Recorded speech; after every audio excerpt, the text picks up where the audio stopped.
I think we take life for granted way too many times. Or at least I personally used to take it for granted way too many times. And I still do to this day. Like, have you ever had an experience that, like, do you remember any memories where, like, it wasn't even the event that took place, was not even that big of a thing, but for whatever reason, you can very vividly remember it? Like, I remember the times when I used to play video games with my friends when I was very young. These were not things, these were not events which I thought were very important at the time.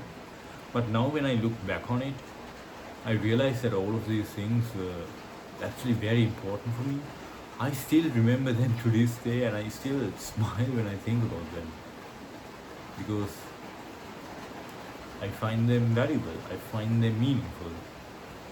And I think when we are about to die and when we are on our deathbeds, we would look back not on those big achievements but rather on those small, minute experiences that we had that we did not even consider at that time to have ever been more than that. I think those experiences that we have had in our life and that we will have, that we will continue to have in our lives, which seem small at first but eventually become very meaningful to us, I think those experiences are what we will eventually remember when we die. And I genuinely do believe this. I believe that it's the small things that matter, and I think it's the small things that eventually build up and become those very big things. Have you? I remember the times when, like, I worked really hard, really hard to achieve very big goals and very big aspirations, and I eventually did achieve them. But when I achieved them, it all felt very meaningless. Like, not meaningless, but rather I didn't. It felt numb to me.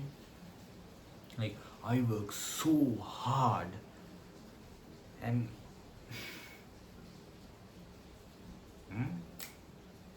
it just it felt as if I worked so hard to achieve nothing.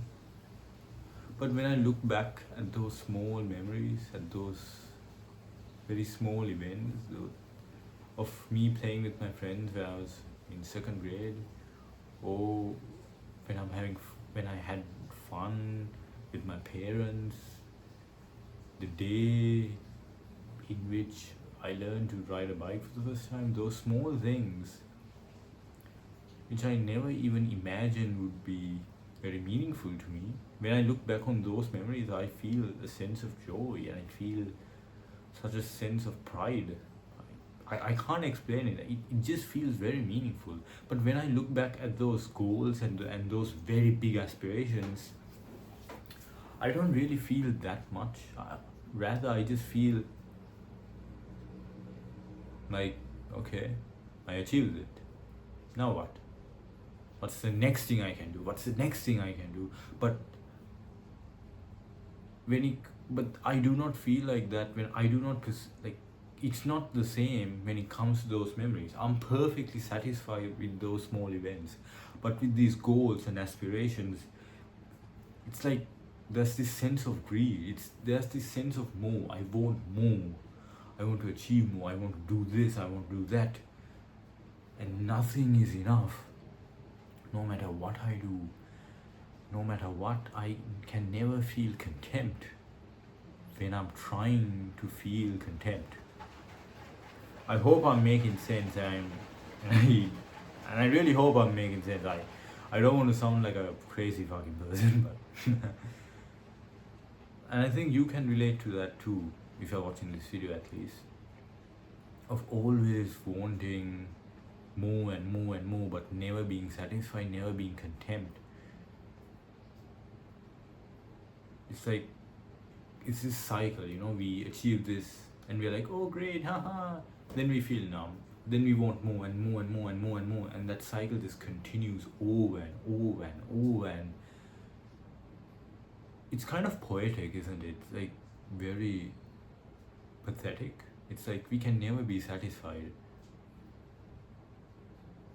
and it's very poetic because we are always striving for more and more and more. But eventually, when the day comes when we are about to die, what would we end up feeling? What would we end up experiencing? Would we be satisfied, or would we strive to live? Would we not accept death? Would we deny that very reality that we are going to die? What would all of that improvement, what would all of that desire to improve eventually, you know, cultivate? Like, what would that eventually accumulate in? I don't know. I genuinely don't know the answer to that. And I'm not saying that improvement is bad. I'm saying that improvement is good, but where would all of that desire to improve lead us to if you're never going to be content with it? The way I see it, those memories, those small memories, they might be small, but they are very meaningful to us. Those memories which we are completely satisfied with, those nostalgic memories which we had when we were kids, those nostalgic events, stuff like that basically.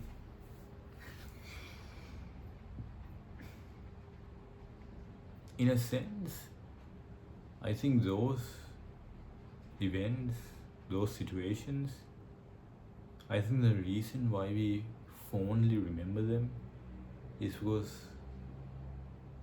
because we weren't trying to live in those events, but rather it was because we were already living. We weren't trying to do anything, but we were just experiencing life. Meanwhile, when we are trying to improve, when we are trying so hard to, I guess, chase after these external things or after these goals and everything, then it's kind of like we are trying to live instead of just living. I hope I'm making sense. I probably am not, but I'll do my best to explain what I'm trying to say. What I mean when I say that we are trying to live is that it's just that we are trying too hard to do something in which we are already naturally capable of doing. In that sense, what I mean is that, like, to live, I mean, we don't really have to do anything to live. Like I'm just living and I'm not doing anything. I don't have to think about it.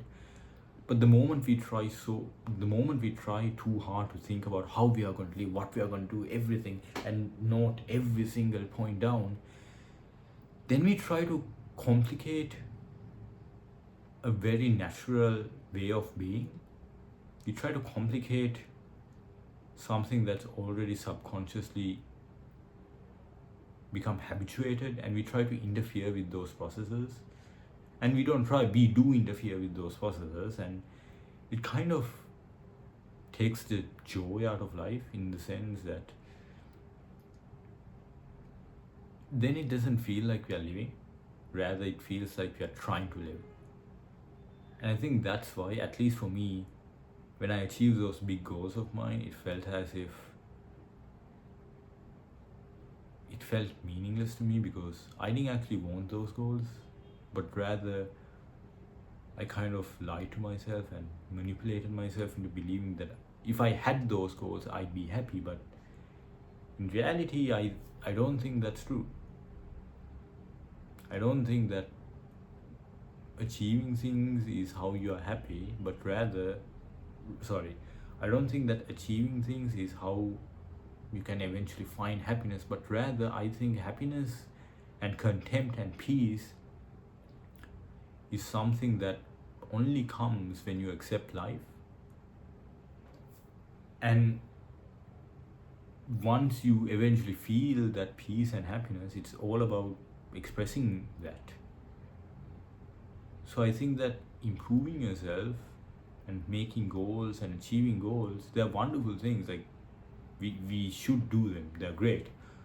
However, there's different ways to go about it. Like we can go about it to feel happiness. Like we can make all of these goals and improve ourselves to feel happy, or we can be happy and be at peace, and as a way of expressing that, we can improve because we are at peace, because we are happy and we want to find a way to express ourselves. Hence why we improve, hence why we find the goals. And I think that way of achieving goals, of improving, of becoming stronger, is a far more meaningful way of living than the other way, which is to, you know, which is that the only way in which you can find happiness or achieve peace is if you achieve X, is if you achieve this and that, is if you improve. I don't think that's, at least for me, the greatest way of living, because the way I see it, it's all about expressing yourself and expressing yourself in ways that you find useful. So why not just express yourself in ways which you find useful? And for me, that is to express my happiness by improving, and not to find happiness by improving. There's a small difference. So yeah, that's what I wanted to talk about. I hope you enjoyed. See ya.